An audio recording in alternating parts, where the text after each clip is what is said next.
Bonjour et bienvenue. Aujourd'hui, on va faire une petite vidéo itinérante. On va marcher un petit peu. J'ai prévu de faire des choses ce matin et je vous emmène simplement avec moi. Je pensais que ça allait être un peu sympa parce que en ce moment il fait beau et je vais en profiter pour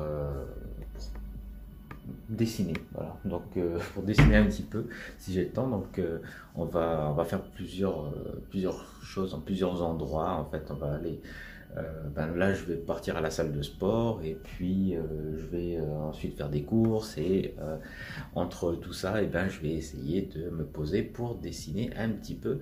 Donc voilà, là on est dans mon appartement et voilà le temps qu'il fait dehors, donc ça va être sympathique. Donc, je vais juste prendre mon sac, finir de le préparer et puis on est parti. Donc voilà mon sac, je vais essayer d'emmener mon gros carnet, je suis pas sûr que ça va rentrer, ça se trouve je vais devoir prendre le petit. Et aussi mes petits, voilà, ma poche de crayon de couleur. Voilà, moi j'utilise une poche, enfin voilà, c'est pour les lunettes normalement. Mais tous les crayons rentrent à l'intérieur et puis l'avantage c'est que ça peut se fermer comme ça et puis ça prend un peu moins de place que la boîte que j'avais avant. Enfin bref, c'est ma petite trousse, donc j'emmène ça aussi. Ah, voilà, donc allez, je vais voir un petit peu si je peux faire tout rentrer dans mon sac et puis on est parti. Donc dans cette vidéo, je vais montrer comment réaliser un aplat au crayon de couleur. Donc là, on est dans mon couloir. Hein. Je termine de me préparer. Donc comment réaliser un aplat de couleur, comment faire la superposition de couches de couleurs et puis comment faire lorsque l'on a peur de gâcher le dessin avec la couleur. On est peut-être habitué à faire des dessins au crayon graphite et passer à la couleur, on se dit mais si je me loupe, c'est tout ce temps que j'aurais passé à faire le dessin, et ce sera gaspillé. Donc je vais répondre également à ça voilà, là je termine de me préparer et puis je vais partir d'ici peu, et donc on va commencer à parler de ces problèmes. Bon voilà, alors je suis à mi-chemin avant d'arriver à la gym, mais vu qu'il fait un super beau temps et puis que voilà, je suis près du lac, là je voulais m'arrêter pour faire profiter un petit peu du beau paysage et puis trouver un endroit où je vais pouvoir m'asseoir et peut-être faire mes petits dessins. Alors il y a un banc là, il a l'air pas chaud du tout. je vais en trouver un autre peut-être qui aura déjà été un peu utilisé, mais voilà, c'est rigolo. Il y a les canards qui se baignent où il y a il y a un trou dans le lac en fait, et là il y a vraiment des gens qui se baignent pour faire des bains froids en fait. C'est bon pour la santé. Donc ils vont dans le spa là et ils sortent et ils se baignent quelques minutes et rentrent et ils font des allers-retours comme ça. Je l'ai fait une fois. C'est de l'adrénaline. Hein. Alors où est-ce qu'il est le banc? Bon, il n'y en aura pas beaucoup. Hein. Bon, c'est pas grave. Je vais me poser sur celui-ci. Ah, c'est quand même super beau. Hein. Alors, je vais montrer rapidement comment réaliser un aplat. Donc, pour réaliser un aplat, déjà, le choix du papier, il est important. Voilà, j'ai mon carnet qui est là. Le choix du papier, il est important parce que si vous avez un papier texturé, et bien forcément vous avez beau utiliser les bonnes techniques et tout, il restera toujours la trame du papier qui transparaîtra. Donc un papier lisse là comme celui-ci, c'est pas mal. Donc vérifiez bien le papier déjà. Et puis après pour les aplats, moi c'est assez simple en fait. Ce que je fais, il y a plusieurs méthodes en fait. Moi je connais celle où on travaille par hachure croisée, donc on peut faire un travail comme ça. Donc là vous voyez, j'utilise la tranche du crayon. Là je suis incliné en fait lorsque je fais mon remplissage. Donc on le fait dans une direction, on le fait dans une autre, voilà, de gauche à droite, de droite à gauche, voilà. Hop. Et on essaie d'avoir la même pression sur le crayon, voilà, tout du long. Donc déjà là c'est quand même sympathique. On refait la même chose d'un bord, voilà, à l'autre.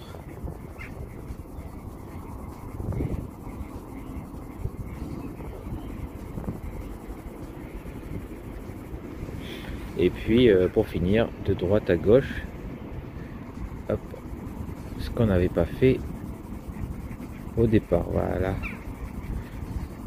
Donc ça c'est bien pour les atmosphères, pour légèrement teinter la scène, voilà, donner une petite colorisation. On peut rajouter une autre couleur par dessus, légère. Alors, je vais essayer de... Tiens, je vais le faire.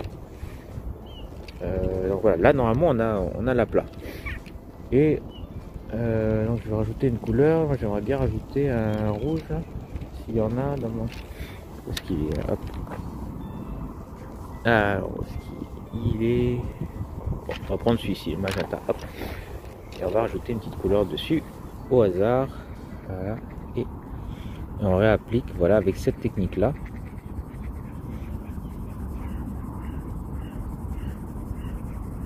Et on obtient donc une teinte par dessus, voilà. Donc là on peut faire un seul mouvement, ou on peut faire comme tout à l'heure, c'est-à-dire partir d'un autre coin. Ah bah c'est débordé, bon, c'est pas très grave.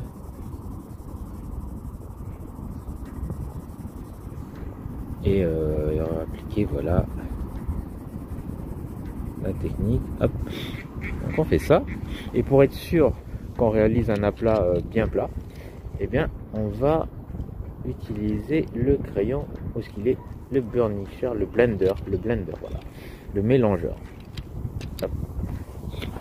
Mélangeur pour terminer de mixer. Alors, on voit pas bien, voilà, de mixer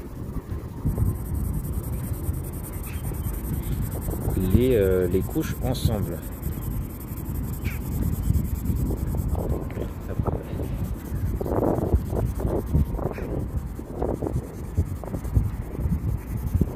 Voilà, je vais laisser une partie voilà, non traitée et une partie traitée. Comme ça on voit la différence.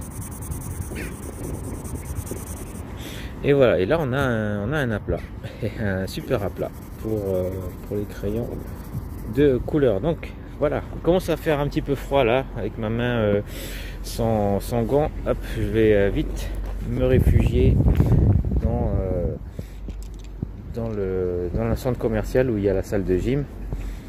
Et puis on se retrouve après. Je vais peut-être parler avant, parce qu'en fait, ou alors je vais couper le son parce qu'il y a de la musique, et si je mets cette vidéo sur YouTube, ben, ça va me créer des problèmes. Donc voilà, on se retrouve après.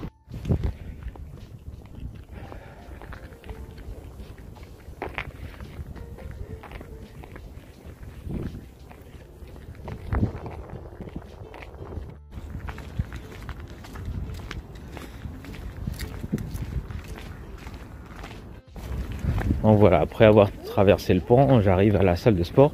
Juste avant, eh bien, si vous regardez cette vidéo sur YouTube, n'hésitez pas à regarder dans la description, parce que en fait en ce moment je suis en train d'envoyer à mes inscrits sur le blog des vidéos pour apprendre les bases du dessin au crayon de couleur, du portrait réaliste. Donc il y a 2h30 de cours gratuits qui sont disponibles jusqu'à la semaine prochaine, avant l'ouverture des inscriptions de ma formation longue. Et donc voilà, c'est juste pour cette semaine. Et quand j'ouvre un cours comme ça, c'est pour une semaine, et c'est 2 fois par an.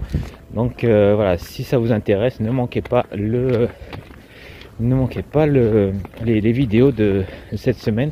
Il y a encore possibilité d'en recevoir en plus en téléchargement, donc voilà, gratuit pour les avoir avec vous. Donc n'hésitez pas à regarder dans la description, cliquez sur le lien et puis vous allez arriver sur le site privé de mon blog. Donc voilà, on arrive à, c'est marrant, il y a des graphes. Là c'est le marché, en fait c'est le marché avec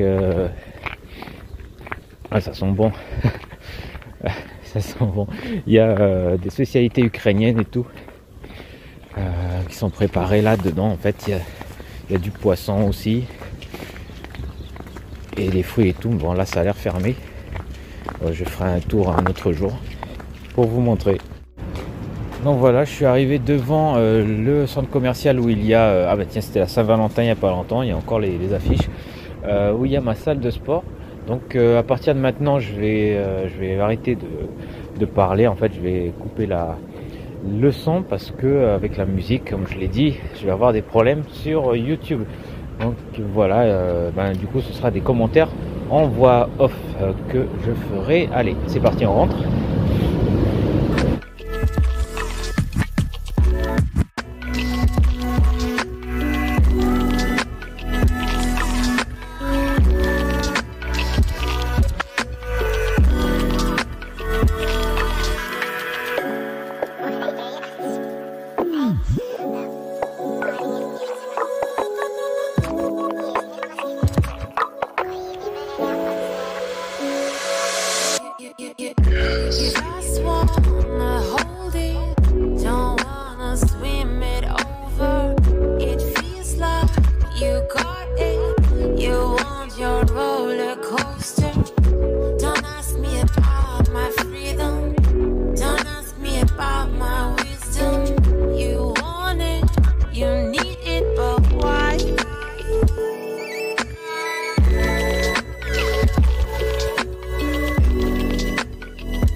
Alors je prends un petit moment juste après la séance de gym pour faire la démonstration de réponse à la question comment faire l'ombre et au crayon de couleur, et puis éventuellement faire la superposition de couleurs sur un dessin. Donc je vais faire simplement une petite vignette, deux petites vignettes pour vous montrer, en prenant en exemple comme référence bien ce que j'ai devant moi, c'est-à-dire un paysage urbain. Donc voilà, je trace mon petit carré, et pour les ombres, en fait j'utilise beaucoup plus souvent du bleu ou du gris sombre plutôt que du noir qui a tendance en fait à vraiment trop contraster. Moi je préfère construire des ombres avec des couleurs, un peu comme les impressionnistes qui utilisaient du bleu pour les ombres,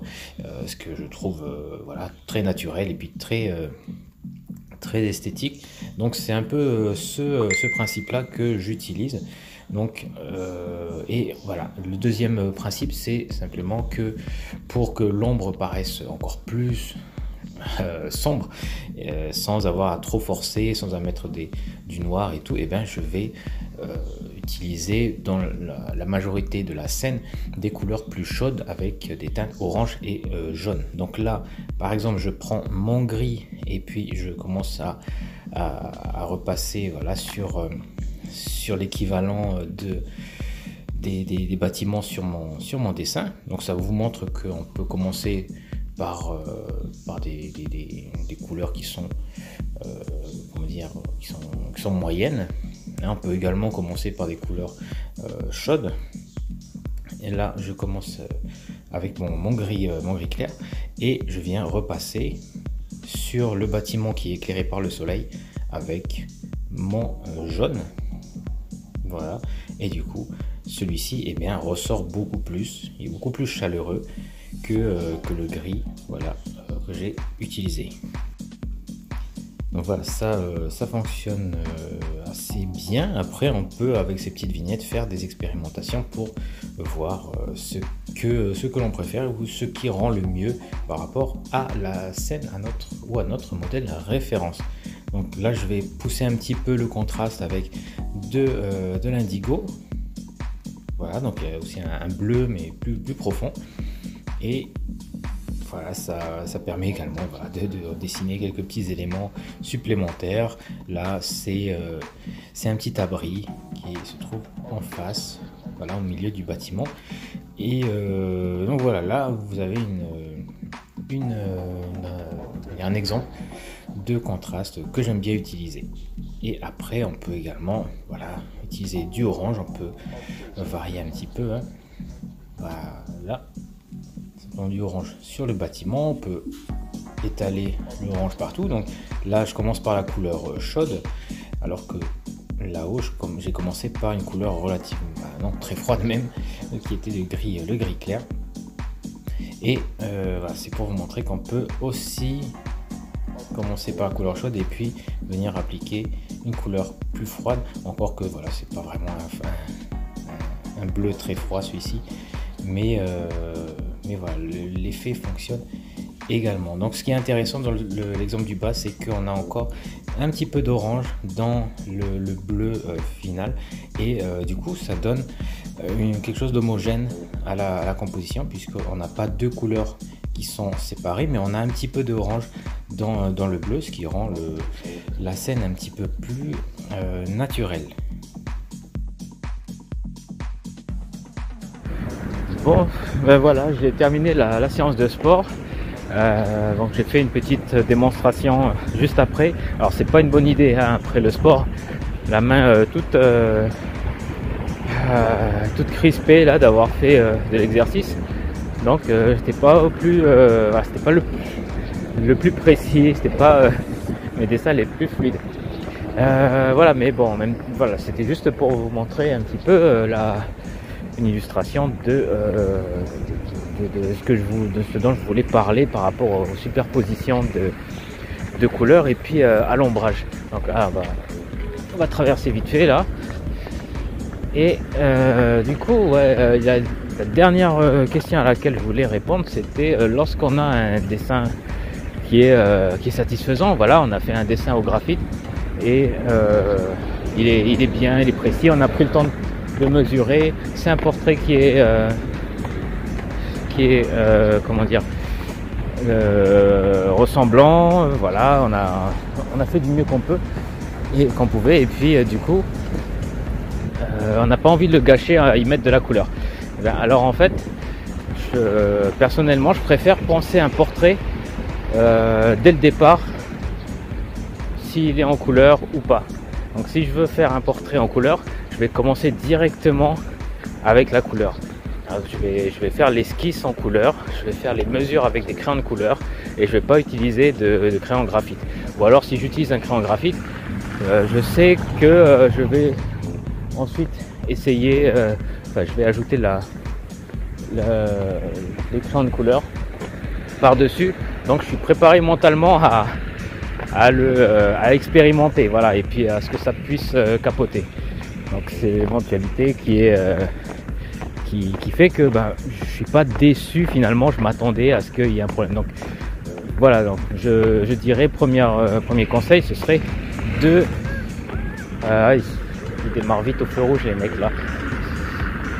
Premier conseil, donc c'est de penser le dessin à l'avance s'il sera en couleur ou pas. Voilà. Deuxième conseil, c'est si on a envie de coloriser un dessin alors qu'au départ c'était pas prévu, je conseille d'en faire une photocopie si c'est possible, une photocopie, un scan quelque part, et puis de le reproduire et d'essayer des couleurs sur la feuille, sur le dessin qui a été reproduit en fait, et l'original vous le conservez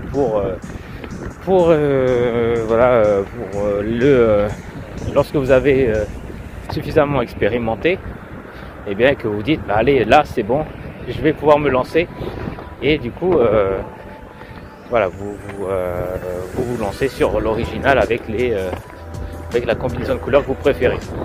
Donc c'est une possibilité également. Alors je sais pas s'il y a du vent dans le micro là. Je vais peut-être me mettre ailleurs. Bon, je me mets juste là en attendant que ça passe. Voilà, j'espère que ça va. Et donc la suite c'est quoi? C'est donc j'ai dit qu'il y avait la possibilité de penser le dessin en couleur à l'avance, ensuite de reproduire le dessin sous forme de photocopie pour ensuite faire nos expérimentations, ou alors la dernière astuce, si on n'a pas de photocopieuse où on n'a pas envie de le faire, c'est simplement d'essayer de redessiner la version couleur du dessin, mais sur des petites vignettes, voilà, comme ce que j'ai fait dans la démonstration, faire une version toute petite et puis expérimenter, voilà, avec les couleurs qu'on pense être cohérentes, voilà, qui nous plaisent, et expérimenter sur des petits formats. Donc voilà, ça c'est vraiment, je le répète tout le temps, faire des petites vignettes, des petits post-it, ça change la vie. On n'a plus peur d'essayer, on n'a plus peur de se lancer, on teste tranquillement, ça marche pas, c'est pas grave, on recommence et voilà. Donc sans mes 3 conseils, donc voilà pour cette vidéo. On arrive au centre commercial là. Voilà. Normalement j'y vais pas à celui-là, mais bon, là j'ai besoin d'aller dans une grosse pharmacie, et puis il y a une pharmacie, une grande pharmacie à l'intérieur, c'est pour ça.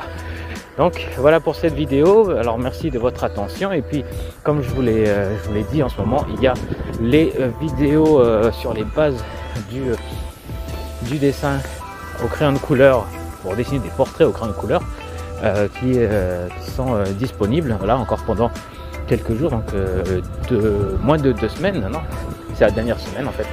Ah, c'est cette semaine jusqu'à dimanche. Donc voilà, 2h30 de cours gratuites pour